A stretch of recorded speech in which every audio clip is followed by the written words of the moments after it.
A Vida Além do Véu, Reverendo George Valley Owen. Quarta-feira, 24 de setembro de 1913. Suponhamos que quiséssemos pedir-lhe para olhar um pouco adiante e tentasse imaginar o efeito de nossas comunicações, vistas a partir de seu estado atual, a partir de seu atual estado mental. Pense, então, qual teria sido o resultado dos acontecimentos se visto de nossa esfera no mundo espiritual. Seria algo parecido com o efeito da luz do Sol quando é projetado na bruma marítima, que gradualmente se esvaia, e a cena que ela envolvia, torna-se mais clara a visão, e mais bela do que era quando foi sobriamente discernida através da bruma envolvente. Assim é que nós vemos suas mentes, e mesmo quando o sol fugazmente ofusca e confunde mais do que clareia a visão, você sabe que no final será mesmo a luz, e no fim de tudo a luz em quem não há escuridão jamais, mas a luz nem sempre conduz à paz, porém em sua passagem frequentemente cria uma série de vibrações que trazem destruição àquelas espécies de criaturas viventes que não foram criadas para sobreviver à luz do sol. Deixem-as irem por você, siga em frente. Enquanto seguir, seus olhos vão tornar acostumados à luz mais intensa, a beleza maior do amor de Deus, a verdadeira intensidade dela que, misturada como está com a sabedoria infinita, confunde os que não estão pertinentes a ela. Agora, querido filho, escute enquanto contamos a você mais uma cena que muito nos alegrou aqui, nas regiões da luz de Deus.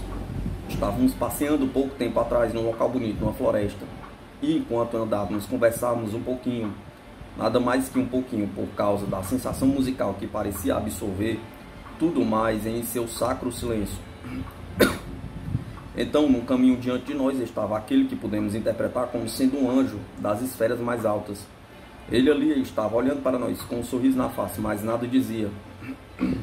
Então ficamos esperando que ele entregasse alguma mensagem para algum de nós em especial.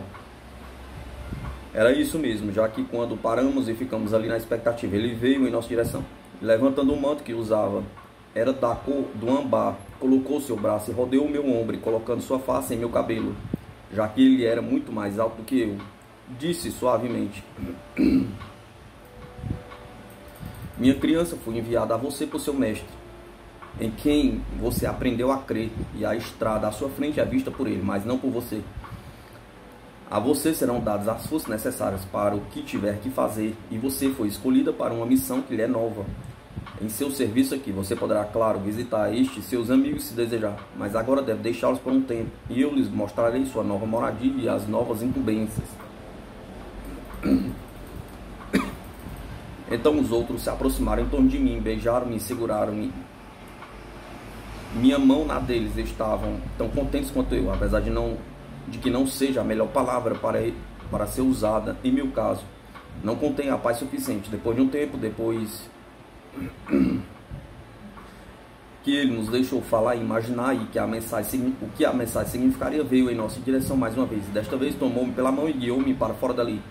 Andamos por um tempo, então senti meus pés deixarem o chão e seguimos pelo ar. Não estava com medo, pois era passado a mim um pouco de seu poder. Passamos por cima de uma alta montanha, onde havia muitas localidades, e finalmente, depois de uma jornada bem longa, descemos numa cidade onde jamais tinha estado antes. A luz não era ofuscante, mas meus olhos não estavam acostumados a tal grau de brilho. Entretanto, logo percebi que estávamos num jardim que cercava um amplo edifício, com degraus em toda a sua frente, até ele que estava no topo de uma espécie de terraço. O prédio parecia todo de uma só peça, de um material de vários matizes, rosa, azul, vermelho e amarelo, que brilhava como ouro, mais suavemente. Subimos e na enorme portaria, sem nenhuma porta nela, encontramos uma linda senhora, elegante, porém não orgulhosa. Ela era o anjo da casa da tristeza. Você cogita sobre a palavra usada nesse contexto. Significa isso. A tristeza não é dos que habitam aqui. Este é o local dos que os auxiliam. Os tristes são os que estão na terra. E o encargo dos residentes nesta casa é mandar a eles vibrações que terão o efeito de neutralizar as vibrações dos corações entristecidos na terra. Você deve entender que aqui temos que alcançar a profundidade das coisas e aprender as causas de tudo. E é um estado muito profundo, aprendido apenas em estágios graduais, passo a passo. Eu, portanto, falo das causas das coisas quando uso a palavra vibrações como sendo a palavra que você melhor compreenderá. Ele me recebeu muito gentilmente e levou-me para dentro, onde mostrou-me cada parte do lugar. Tudo era bem diferente de qualquer coisa na terra. Por isto é bastante difícil de descrever, mas posso dizer que toda casa parecia vibrar em vida e responder às nossas vontades e à nossa vitalidade. Esta é, então, minha atual e recente fase de serviço. É muito promissora para mim, mas apenas acabei de começar a entender que as orações que são trazidas a nós, aqui registradas, e temos as visões dos que estão em problemas, ou melhor, elas também são registradas. E nós as vemos ou sentimos como aconteceram e enviamos nossas vibrações em retorno. Isso com o tempo torna-se involuntário, mas requer um grande esforço no início. Penso que é assim, mas mesmo o esforço tem um abençoado reflexo sobre os que trabalham desta forma. Há muitos lugares por aqui, como aprendi, todos em contato com a terra, o que para mim pareceria impossível. Só que com os efeitos são também registrados e retornam a nós. Fico sabendo de quanto conforto e ajuda enviamos. Fico em serviço pouco tempo de cada vez, e então saio e vejo as vistas da cidade e sua vizinhança. E toda ela é muito gloriosa, mais bela ainda que minha antiga esfera, a qual também volto a visitar para rever meus amigos. Por isso você pode imaginar as conversas que temos quando nos encontramos. Dá quase que a mesma alegria que o trabalho em si. A paz de Jesus, nosso Senhor, é a atmosfera em torno de nós. E esta é a terra onde não há escuridão. E quando a treva estiver no passado, querido, você virá para cá e vou mostrar-lhe tudo isso. Ou talvez possa tomar-me pela mão, como ele fez, e levar-me para ver o trabalho em sua própria esfera. Você está pensando que sou ambicioso por você, querido rapaz? Bem, sou mesmo, e esta é a maternal fraqueza, eu diria, ou até mesmo uma bênção. Até logo, meu querido. Seu próprio coração é testemunho de tudo isto, de que tudo isto é real, pois posso vê-lo brilhar feliz, e isso também é alegria para mim. Sua mãe, meu querido filho, boa noite então, e Deus manterá você e os seus em paz. Quinta-feira, 25 de setembro de 1913.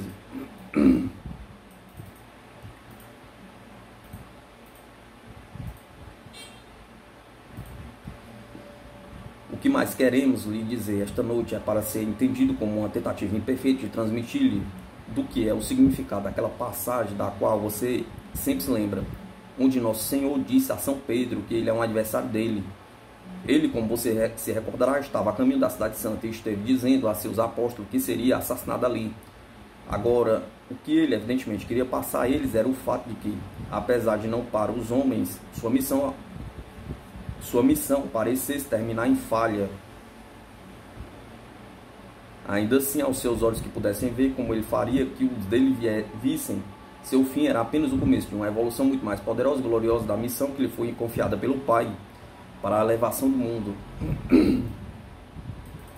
Pedro, por sua atitude, mostrou que não entendera isso. Está tudo claro e simples o suficiente, pelo menos para ser entendido. Mas o que está frequentemente fora da visão é o fato de que Cristo estava seguindo uma linha reta de progresso, e sua morte foi apenas um incidente em sua estrada progressiva, e que aquela tristeza, como o mundo a entende, não é a antissíntese da alegria, mas pode ser parte dela, porque se corretamente usada, tornar-se o fulcro no qual a alavanca pode se apoiar para aliviar um peso para fora do coração daqueles que entendem que tudo é parte de um planejamento de Deus para o nosso bem. É somente conhecendo o real valor da tristeza que compreenderemos o quão limitada é em seu efeito enquanto nos faz infelizes. Bem, ele estava por infligir aos apóstolos a maior das tristezas que ele poderia, e ao menos que eles entendessem isso, seriam incapazes de usar a tristeza para elevarem-se a si mesmos acima da turbulência do mundo, e portanto incapazes de realizar o trabalho que ele tinha para eles cumprirem. Sua dor deve ser convertida em alegria, disse-lhes ele, e assim aconteceu. Disse-lhe ele, e assim aconteceu, mas apenas quando eles aprenderam o valor científico da tristeza, apesar de que numa medida limitada, entretanto razoável. Tudo isso soa muito simples quando está escrito desse jeito, sem dúvida é, de certa forma, porque todos os fundamentos da economia de Deus são simples, mas para nós, e agora para mim, tem uma importância que pode não ser aparente a vocês, pois o problema que é principalmente estudado na casa na qual gasto a maior parte do meu tempo, é este mesmo tema, isto é, transformar ou converter as vibrações de tristeza em vibrações que produzam alegria no coração humano. É um estudo maravilhoso, mas muitas dúvidas entram nele por causa das restrições impostas a nós pelo sagrado livre-arbítrio. Nós não podemos derrogar o arbítrio de ninguém, mas temos que trabalhar através de suas vontades para produzirmos o efeito desejado e ainda deixá-los livres todo o tempo, e assim irem merecendo de uma forma e em certa medida as bênçãos recebidas. Canso-me às vezes, mas passa, conforme vou me fortalecendo no trabalho. Qual é a sua pergunta? Penso que quer formular uma. Não, obrigado, não tenho nenhuma pergunta em particular em mente. Não havia algo que queria perguntar sobre, algo a ver com o método pela qual o impressionamos? Realmente pensei em perguntar-lhe isso pela manhã, mas havia esquecido. Suponho que não haja mais nada a ser esclarecido, não é? Eu chamaria de impressão mental. Sim, é correto, tanto quanto alcance, mas não vai muito longe. Impressão mental é uma expressão que encobre muita coisa que não é compreendida. Nós impressionamos você através destas mesmas vibrações, algumas de natureza diversa das outras, todas direcionadas à sua vontade. Mas vejo que não está muito interessado neste tema agora. Retornaremos a ele, se quiser, em outra ocasião. Quero falar daquelas coisas que são de seu atual interesse. Então conte-me mais sobre aquela sua casa e sobre o seu novo trabalho. Então, muito bem, tentarei fazê-lo o melhor que puder. Ela é lindamente acabada, por dentro e por fora. Internamente temos banheiro e uma sala de música. E o aparato de que nos ajuda, nos resiste de nossos trabalhos. É um trabalho bem amplo, chamei de casa, mas realmente é uma série de casas, cada uma destinada a um certo tipo de trabalho, progressivos como numa série. Passamos de uma a outra conforme aprendemos tudo o que pudemos de cada uma delas. Mas tudo é tão magnífico que as pessoas não entenderiam, nem acreditariam. Portanto, prefiro contar-lhes de coisas mais simples. Os terrenos são bem amplos e todos têm uma espécie de relação com os prédios, uma espécie de sensibilidade recíproca. Por exemplo, as árvores são árvores verdadeiras e crescem mais que as árvores da terra. E têm um relacionamento com os prédios, e tipos diferentes de árvores respondem mais a uma casa que outros e ajudam no efeito e no trabalho para os quais aquela casa em particular foi construída. Assim é também com o grupo de árvores nos bosques e as flores nas cantareiras dos caminhos e os arranjos dos regatos e cachoeiras que são encontrados em diversas partes do local. Tudo isso foi pensado com imensa sabedoria e o efeito produzido é muito belo.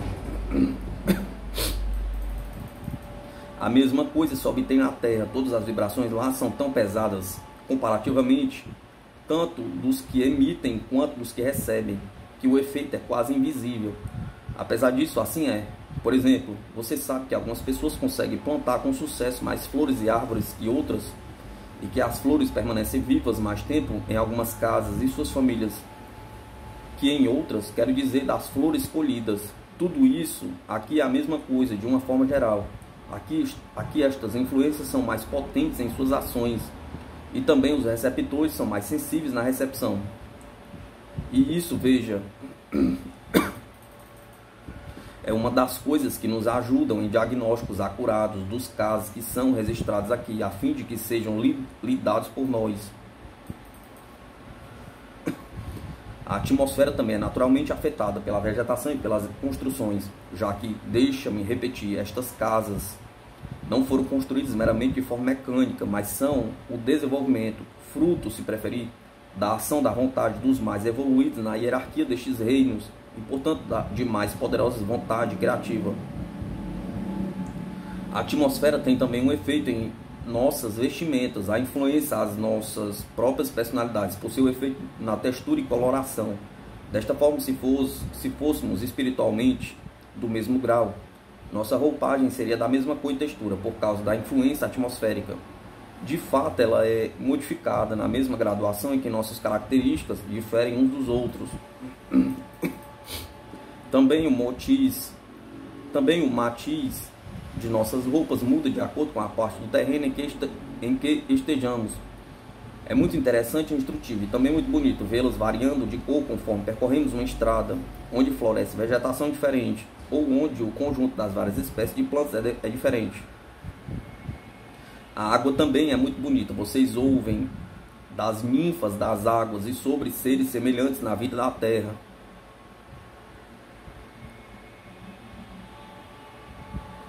Na vida terrena. Bem, posso dizer que de certa forma são reais. Todo lugar é envolvido e interpenetrado com vida, o que significa criaturas viventes. Eu tinha alguma ideia disso na esfera de onde recentemente cheguei, mas aqui, assim que me acostumei a tudo que era estranho e novo por aqui, vejo tudo mais amplamente e começo a imaginar o que haverá em algumas esferas adiante, pois o que se imagina deste lugar parece ser o máximo que um lugar poderia conter. Mas deixe estar. Ele que é quem nos favorece em uma parte de seu maravilhoso reino, favorecer-nos-á em outra. Isto é um conselho a você, meu filho querido, com a qual eu o deixo agora com minhas bênçãos.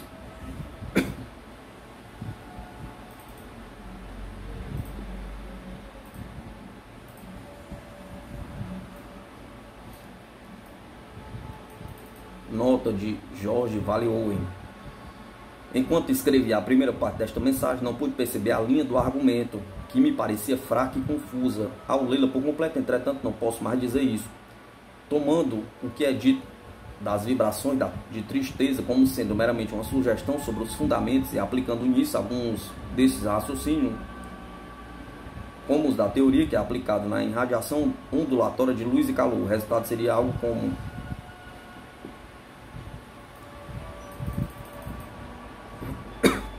ao se lidar com aquela combinação de vibrações que causam tristeza, o método não é tanto o de substituição como de reajuste.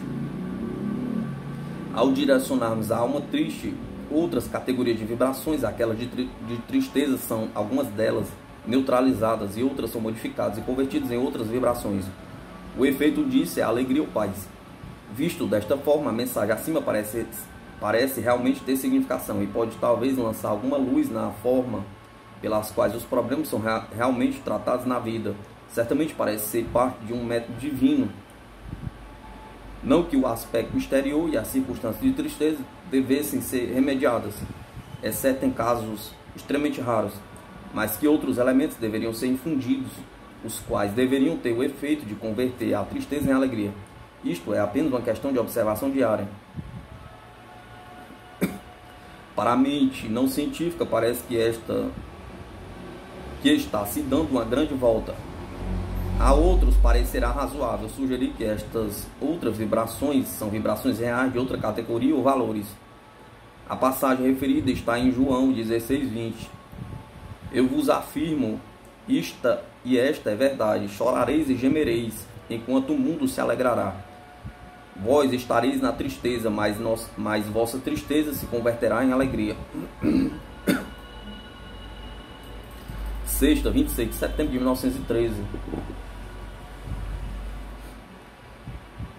Nossa última afirmação foi dada em resposta a um pedido de alguém de nosso grupo para que tentássemos impressioná-lo numa forma mais profunda que antes, mas conseguimos apenas começar, como aconteceu, e não acabamos nossa explanação. Se a deseja, continuaremos no tema agora. Sim, obrigado. Então você deve, por uns momentos, tentar pensar conosco como se estivesse do nosso lado do véu. As coisas, você deve entender, aqui tomam um aspecto muito diferente do que elas têm quando são vistas a partir do plano terrestre.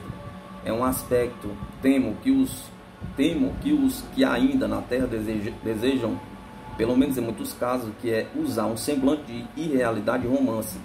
E as mínimas coisas aqui são forradas com tanta dúvida pelos que são recém-chegados, que até que eles tenham perdido o hábito de pensar em termos tridimensionais, fica impedido de progredir para longe. E isso, creia-me, é assunto de muita dificuldade.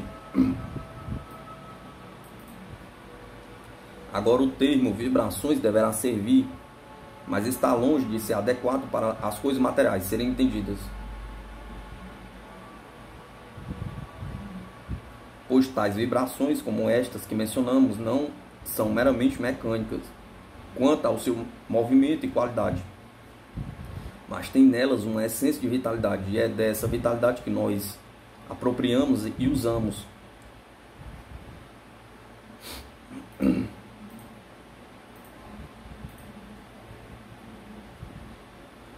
Esta é a ligação que conecta nossas vontades à manifestação exterior em vibrações, já que é realmente isso que são todas elas, são apenas fenômenos da vida mais profunda que nos envolve, e a todas as coisas, com elas como material básico, somos capazes de executar coisas e construir coisas que têm uma durabilidade que o termo em si pareceriam não corresponder.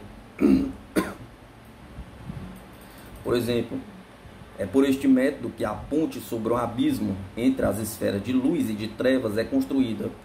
Aquela ponte não é toda de uma cor só. No lado mais distante ela está imersa na escuridão e conforme vai emergindo gradualmente em direção à região de luz, assume uma matiz cada vez mais brilhante.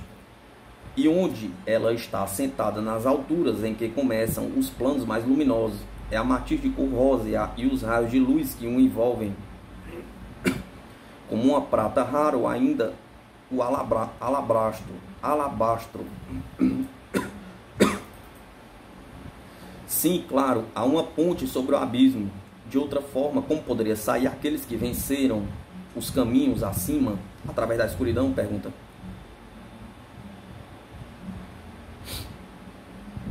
Verdadeiramente, e eu havia esquecido isso. Há alguns que vêm dos terríveis reinos da escuridão e escalam as regiões deste lado do abismo, mas estes são poucos, e são os obstinados que rejeitam a ajuda e guia dos guardiões do caminho, que ficam parados no lado mais distante para mostrar a saída aos que se qualificaram a isso. Também deve saber, estes guardiões somente são visíveis a estas pobres pessoas na proporção em que sua luz foi gerada em seus corações. E por isso uma certa cota de confiança é necessária, se entregarem à sua guarda. Esta confiança também acontece quando atingem uma mentalidade melhor, pela qual se tornaram, em certo grau, capazes de discernir entre luz e treva. Bem, as complicações do espírito humano são múltiplas e espantosas.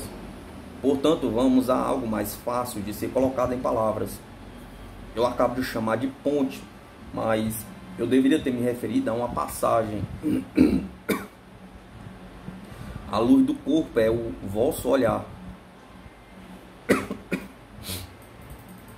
Leia isso ligando a tudo e verá que faz parte do caso, não somente na terra, mas dos daqui também. Eu chamei de ponte, mas de fato tem pouco a ver com a ponte na terra. Estas regiões são muito vastas. E a ponte é mais uma variação do terreno que outra coisa a mais que eu pudesse pensar para expressar a você. E lembre-se de que eu apenas vi uma pequena parte destas esferas. E por isso conto a você da parte que conheço. Sem dúvida há outros abismos e pontes, provavelmente numerosos.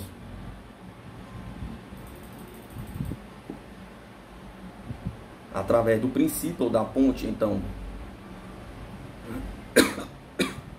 aqueles que buscam a luz empreendem sua jornada.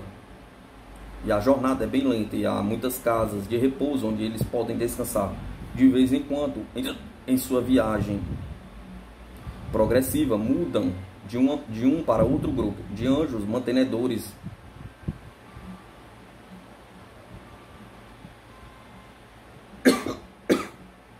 Até que o último estágio entregue-os aqui deste lado.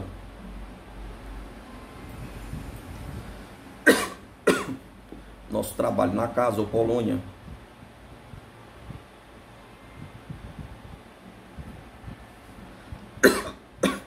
a qual agora pertenço, é também direcionada a estes espíritos que progrediram até aqui, tanto quanto aos da Terra.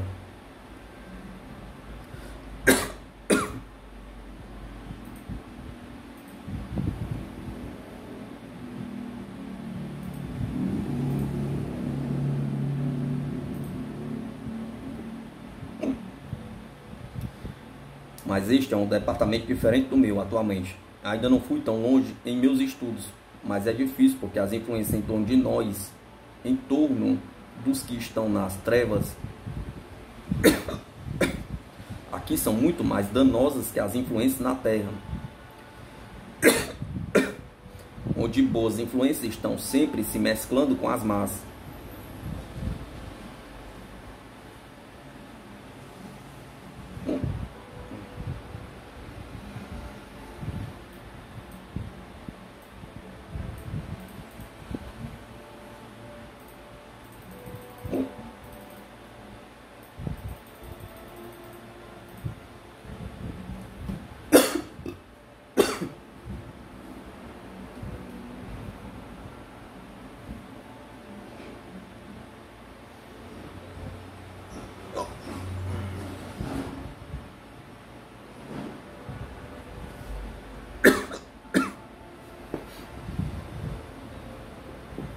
Somente quando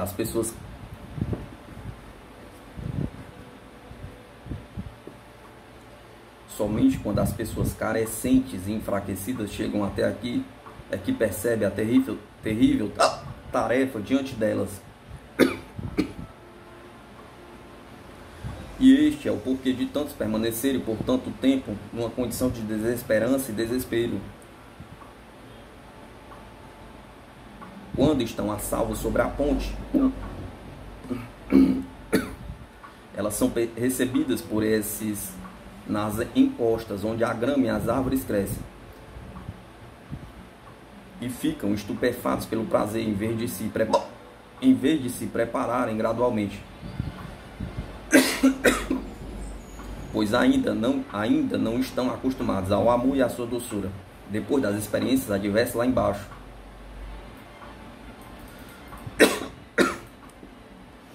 Eu disse que esta ponte se assentava nas alturas, falava comparativamente. O local da chegada é mais alto comparado com as regiões de escuridão lá embaixo.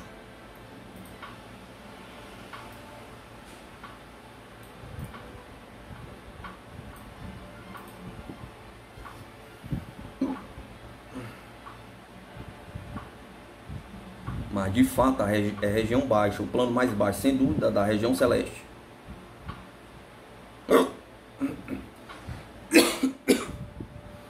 Você está pensando na garganta profunda, o princípio descrito na parábola. Está quase de acordo com o que lhe descrevi. E você já teve essa explanação em outro local.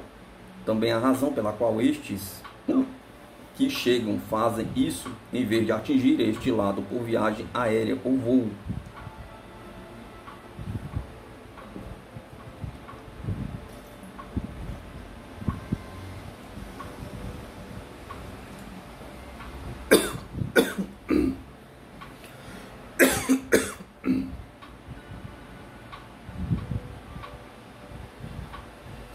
Como talvez você chamaria, é porque eles não são capazes de completar a jornada desta forma por causa da sua fraca espiritualidade.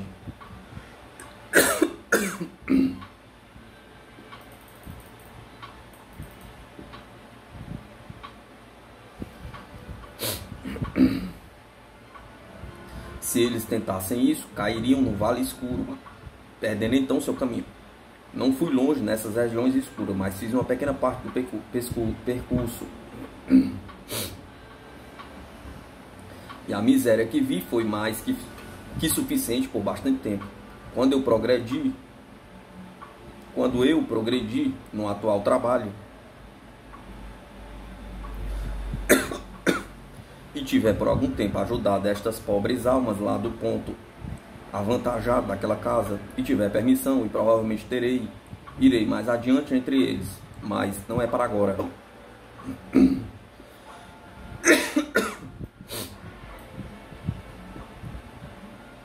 Uma coisa a mais eu posso dizer, já que por agora devemos parar. Quando eles surgem e chegam até a outra extremidade da ponte, devo dizer-lhe que o barulho que é ouvido vindo por trás deles é horrível, e fagulhas vermelhas incandescentes são vistas. O que causa isso, não sou capaz de explicar claramente. Mas nos dizem que os gritos, uivos e lamentações e também as fagulhas são enviadas por aqueles que ficaram para trás, que ficam enraivecidos por sua impotência de recapturar o fugitivo ou de retê-lo em sua fuga, porque o mal é sempre impotente diante do bem. Mesmo que o bem seja bem pequeno ao final das contas. Mas não devo continuar mais por agora. E o que estou dizendo agora não é o que vi pessoalmente, mas ouvi dizer, que quer dizer, foi dado a você de segunda mão, mas é verdadeiro, apesar de tudo.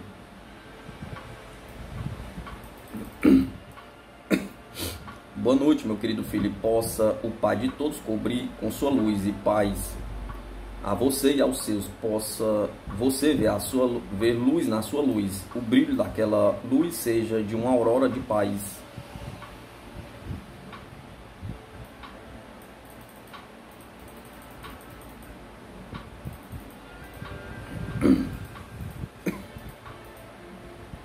Sábado, 27 de setembro de 1913.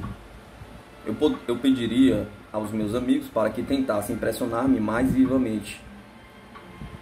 Quase não é necessário que tenhamos o cuidado de impressioná-lo mais vivamente do que já fizemos, pois direcionamos as mensagens da forma como as desejamos para ajudá-lo a conceber alguma coisa de nossas vidas, as condições que por aqui prevalecem. Apenas acrescentaríamos algo que precisa estar bem claro a você. É que quando chegamos até aqui não estávamos em nosso elemento próprio, mas num elemento que é natural a você e bruma para nós, e é através dela temos que trabalhar o melhor que podemos.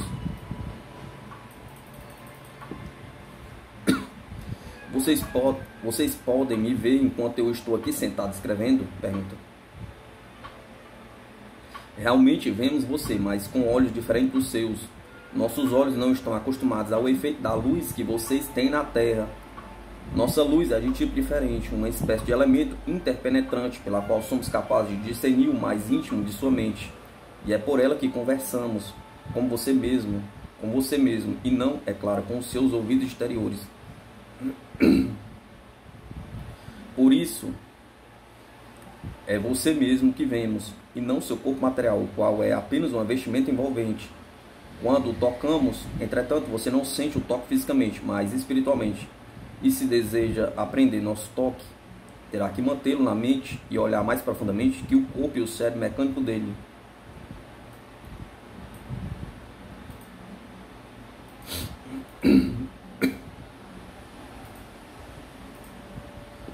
Você gostaria de saber algo mais sobre a forma que trabalhamos aqui e as condições em que usamos nossa vida? Não são todos os que vêm para cá que podem entender uma das verdades elementares que é necessário assimilar para se progredir. Que Deus não é mais visível aqui do que na vida na Terra. Esperem encontrá-lo pessoalmente. Esperam encontrá-lo pessoalmente e ficam muito desapontados quando lhes contam que esta é uma ideia errônea sobre a forma com que ele age sobre nós. A vida e a beleza dele são quase aparentes na Terra para aqueles que conseguem olhar mais profundo que a aparência externa. Assim é aqui também, com esta modificação. A vida aqui é mais tangível e mais fácil de ser percebida e usada por aqueles que estudam sua natureza. E em tudo em torno de nós ela palpita, e nós, estando num estado mais sensível, podemos senti-la mais que quando estivemos na vida da Terra. Ainda mais tenho dito isso de forma genérica. É verdadeiro dizer que, de vez em quando, manifestações da presença divina nos são dadas, quando por algum propósito em particular se faz necessário. E uma dessas posso contar-lhe agora. Fomos chamados a uma parte desta região onde muitas pessoas deveriam estar reunidas, de diferentes credos, doutrinas e localidades. Quando chegamos, vimos que um grupo de espíritos missionários havia retornado de seu período de compromisso numa região fronteiriça da esfera terrestre, onde estiveram trabalhando com almas recém-chegadas que não percebiam que haviam atravessado a linha demarcatória entre a terra e o mundo espiritual. Muitos eram luminosos, mas foram trazidos ao local para que se encontrassem conosco numa ação de graças, antes de seguir aos seus próprios planos. Eram de idade variada, já que os velhos não haviam progredido ainda para tornarem-se jovens e vigorosos novamente. Os jovens não haviam atingido a idade plena. Todos estavam reunidos com muita expectativa, e conforme os grupos destes novos companheiros nesta vida chegavam uns após outros, eles observaram, maravilhados, suas faces e as diferentes cores de roupagens usadas pelas várias ordens e hierarquias. Aos poucos ficamos todos reunidos, então ouvimos um acorde de música que pareceu nos invadir a todos, unindo toda essa multidão em uma só grande família. Então vimos uma grande cruz de luz aparecer, parecia estar apoiada na encosta da grande montanha que delineava a planície. E enquanto a observávamos, ela começou a se desmanchar em centelhas de luz brilhante, e em pouco tempo percebemos que era uma enorme falange de anjos de uma esfera mais alta que ficou ali, formando uma cruz perto da montanha. Tudo em torno dele cintilava em dourado, e podíamos sentir mesmo à distância suas cálidas emanações amorosas.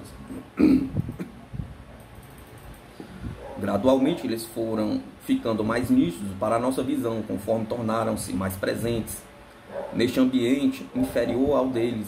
E então vimos, parada na parte onde está o cruzamento dos dois braços da cruz, um ser maior. Parecia que instintivamente todos sabiam que era ele. Era uma manifestação do Cristo naquilo que conhecem como forma presente. Ele ficou ali, silencioso e estático, por algum tempo. E então levantou sua mão direita ao alto. E vimos uma coluna de luz descer e ficar ali enquanto ele ali a mantinha. A coluna era um caminho, e nele vimos outra falange descendo, e quando chegaram até o braço levantado, ali pararam e ficaram salientes com suas mãos cruzadas sobre o peito e cabeças inclinadas. Então a mão moveu-se até que tivesse rodeado tudo até embaixo, os dedos apontando à planície. E vimos a coluna estender-se em nossa direção, a meia altura, até que ligou o espaço entre a montanha e a planície, e a extremidade dela ficou sobre a multidão agrupada ali. Ao longo desta coluna, caminhou a falange que se tornara visível por último, e pairaram sobre nós. Abriram seus braços então, e todos vagarosamente voltaram-se em direção à montanha. E suavemente ouvimos suas vozes, uma parte declamando e outra cantando um hino de devoção a ele que ali estava. Tudo tão belo e tão sagrado que primeiramente ficamos em silêncio, mas depois nós também aprendemos suas palavras e cantamos, ou declamamos com eles, já que evidentemente era esse o propósito deles ao virem até nós.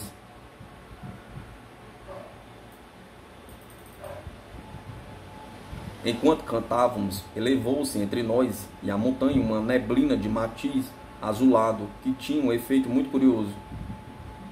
Parecia agir como uma lente telescópica, trazendo a visão dele para mais perto, até que pudéssemos ver a expressão de sua face.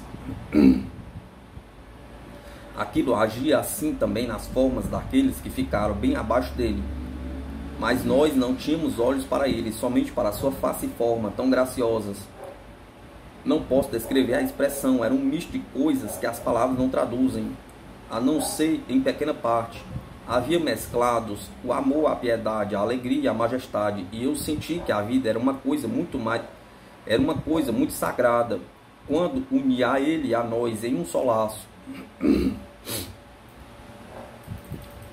Penso que os outros sentiram a mesma coisa também, mas não nos falávamos, estando toda a nossa atenção voltada para a visão dele.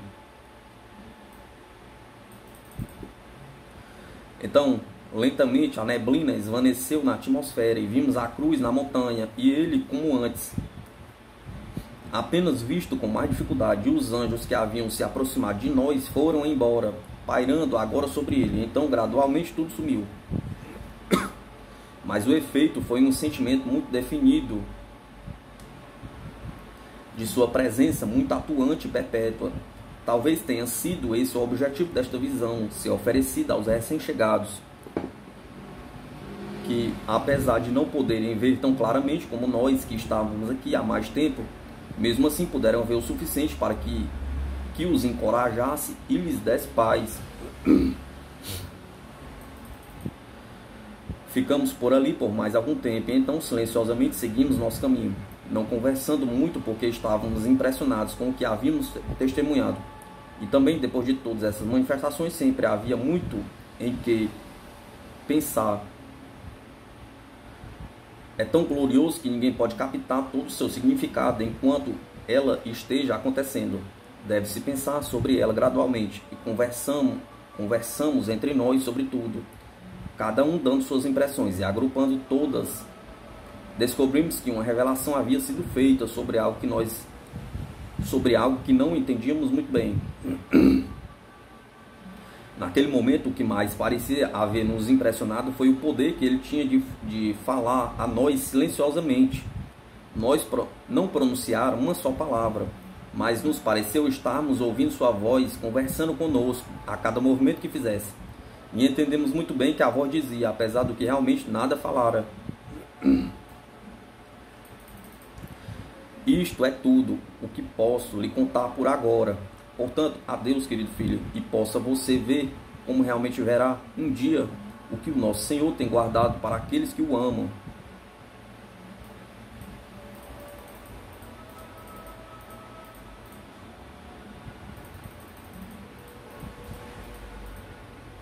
Segunda-feira, 29 de setembro de 1913. A ideia de ver as coisas do ponto de vista de uma esfera mais elevada que a sua é para que se dê o verdadeiro valor quando se lê o que acabamos de escrever. De outra forma, você estará sempre enganado pela aparência de incongruência na associação das ideias que temos lhe passado. A nós é perfeitamente normal unir a chegada de nosso Senhor com outro evento da formação daquela ponte, que é a expansão da grande região do precipício. O que lá é visto concretamente, isto é, claro, concretamente para nós aqui, é apenas um fenômeno do mesmo poder invisível pela qual o Senhor e suas legiões angélicas cobriram a abóbada celeste entre a esfera na qual agora nos movemos e aquelas de onde vieram eles. Você compreenderá que aquela manifestação foi para nós muito mais que uma materialização, para vocês. Foi a ligação entre dois estados do reino do Pai pela união do espaço, através das vibrações mais elevadas do que as que podemos usar nessas esferas mais baixas. Como tudo acontece, nós apenas podemos imaginar, mas ao passarmos de sua esfera terrestre para esta, a conexão entre esta e a próxima não parece estranha.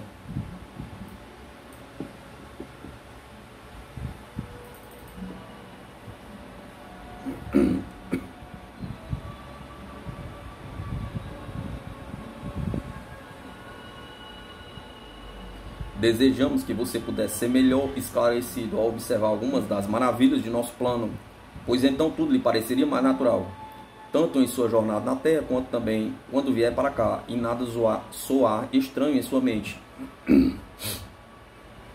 A primeira coisa que veria é que a Terra é um embrião do céu, e que o céu é apenas a Terra purgada e aperfeiçoada. Em seguida, veria que as razões são bem óbvias.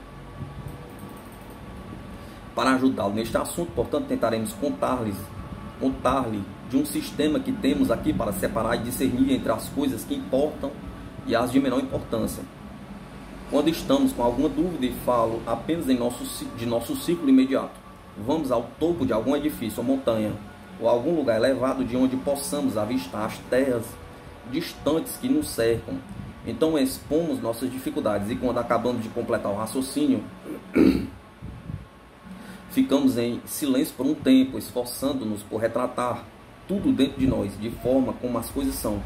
Depois de algum tempo, começamos a ver e ouvir algum lugar mais alto que o nosso, e vemos que as coisas importantes são as que nos mostram, pela visão e audição, que ainda persistem naquele plano mais elevado, naquelas esferas mais altas. Mas não ouvemos as coisas que não importam tanto, e é desta forma que conseguimos separar uma categoria de outra. Parece tudo certo, querida, mas poderia dar-me um caso mais específico a fim de exemplificar? Pergunta.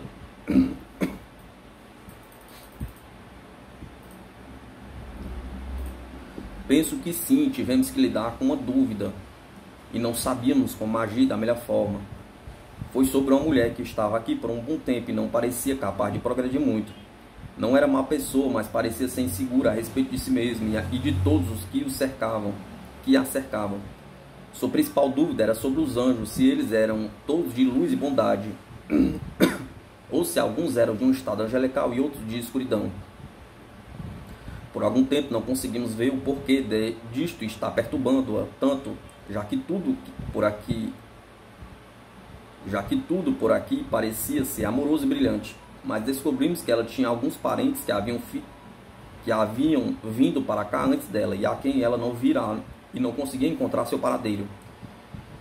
Quando descobrimos o principal problema dela, discutimos entre nós e fomos ao topo da colina, colocando nosso desejo de ajudá-la e pedindo que nos fosse mostrada a melhor maneira. Uma coisa memorável aconteceu, tão inesperada quanto útil. Quando ficamos ajoelhados ali, todo o tempo da colina pareceu tornar-se transparente. Todo o topo da colina pareceu tornar-se transparente. E enquanto estávamos ajoelhados com as cabeças inclinadas, enxergamos diretamente através dela. E uma parte das regiões abaixo já trazida a nós muito nitidamente. Uma parte das regiões abaixo foi trazida a nós muito nitidamente. A cena que vimos, e todos nós a vimos, portanto não poderia ser ilusão. Era numa planície obscura, árida e nua, e encostado numa rocha. Estava um homem de alta estatura. Diante dele, ajoelhada no chão, com as faces cobertas pelas mãos, havia uma outra pessoa. Era um homem, e parecia estar implorando algo ao outro, que continuava ali, com a aparência de estar em dúvida. Então, finalmente, num impulso súbito, ele se abaixou e levantou em suas costas aquele que estava ajoelhado, e o conduziu pela planície, em direção ao horizonte, onde refugia a luz pálida do crepúsculo. Ele andou uma longa jornada com aquela carga, e então, quando chegaram a um lugar onde a luz era mais forte, ele o largou e apontou um caminho a ele. Então vimos que este agradeceu muito e muito. Então voltou-se e correu rumo à luz. Nós o seguimos com nossos olhos. E então vimos que ele havia sido apontado. E então vimos que lhe havia sido apontado o caminho da ponte, da qual já lhe falei, na extremidade que está no outro lado do precipício. Então ainda não entendíamos porque esta visão estava sendo mostrada a nós, e continuamos seguindo o homem até que ele alcançou o enorme prédio que está no começo da ponte, não para guardá-la, mas para auxiliar os que chegam até ali, e necessitando de descanso e ajuda. Vimos que um homem havia sido observado pelo guardião, pois um facho de luz sinalizou aos que estavam embaixo, mostrando ao guardião o seguinte: ao longo da ponte. E então a colina reassumiu seu aspecto normal de novo, e nada mais foi visto por nós. Estávamos perplexos, mais que antes, e estávamos descendo a colina quando Nossa Senhora Diretora veio ao nosso encontro. Em sua companhia estava alguém que parecia um alto servidor de alguma parte de nossa esfera, mas que não havíamos conhecido ainda. Ela disse que ele veio para explicar a instrução que acabáramos de receber. Aquele homem menor era o marido da mulher a quem estávamos tentando ajudar, e deveríamos dizer a ela que fosse até a ponte, pois lhe seria dado alojamento ali, onde então poderia esperar até que seu querido chegasse. O homem mais alto que vimos era o que a mulher chamou de anjo das trevas, já que ele era um dos mais poderosos espíritos dos planos trevosos. Mas conforme observamos, ele era capaz de uma boa ação. Por que então perguntamos? Ele ainda estava. Por que então perguntamos? Ele ainda estava nas regiões de trevas? O servidor sorriu e respondeu: meus queridos amigos, o reino de Deus, nosso Pai, é um lugar muito mais maravilhoso do que podem imaginar. Vocês jamais se defrontarão ainda com um reino ou esfera que fosse completo por si mesmo, independente, separado dos demais. Nem há nenhum assim. Aquele anjo trevoso mescla em si muitas esferas de conhecimento, bondade e maldade. Ele permanece onde está, primeiro por causa da maldade remanescente nele. Ele o incapacita para as regiões de luz.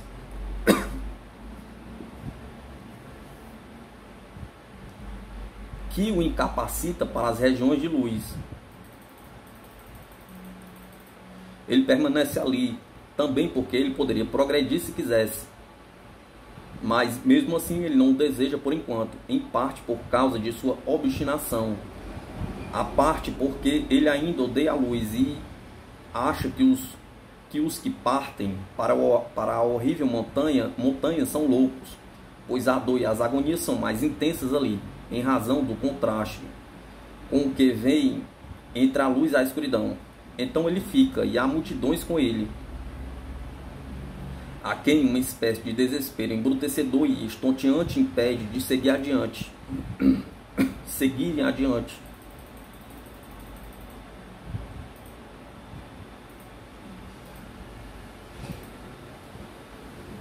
Também em suas horas de raiva e loucura ele é cruel. Ele torturou e maltratou algumas vezes este homem a quem vocês viram com ele, e o fez com crueldade de um fanfarrão covarde.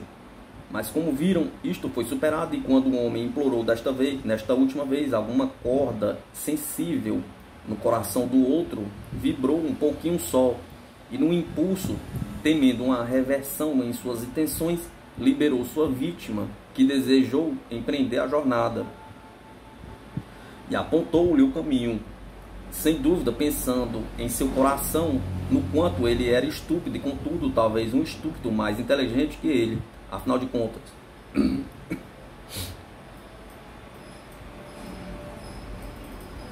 Isso era novidade para nós. Não perceberamos antes que havia bondade naquelas regiões de trevas. Mas agora vimos que era natural que assim fosse, ou se todos ali fossem totalmente ruins. Nenhum deles jamais desejaria estar conosco deste lado. Mas o que tem a ver tudo isso com o discernimento entre as coisas que importam e as que têm menor importância? Pergunta. Tudo o que é do bem é de Deus, e a luz e a treva, quando aplicadas aos seus filhos, não são e não podem ser absolutas. Elas devem ser entendidas como relativas a, como sabemos, muitos anjos das trevas que estão na escuridão por causa de algum desvio em seu comportamento, algum traço de obstinação que os previne contra o que é bom dentro deles, fazendo este efeito. E estes um dia podem nos ultrapassar na estrada das eras e no reino dos céus, tornarem-se maiores que nós, que hoje somos mais abençoados que eles. Boa noite, meu querido filho. Pense sobre o que escrevemos. Tem sido uma lição proveitosa a nós, e seria bom que muitos em sua vida atual pudessem aprendê-las.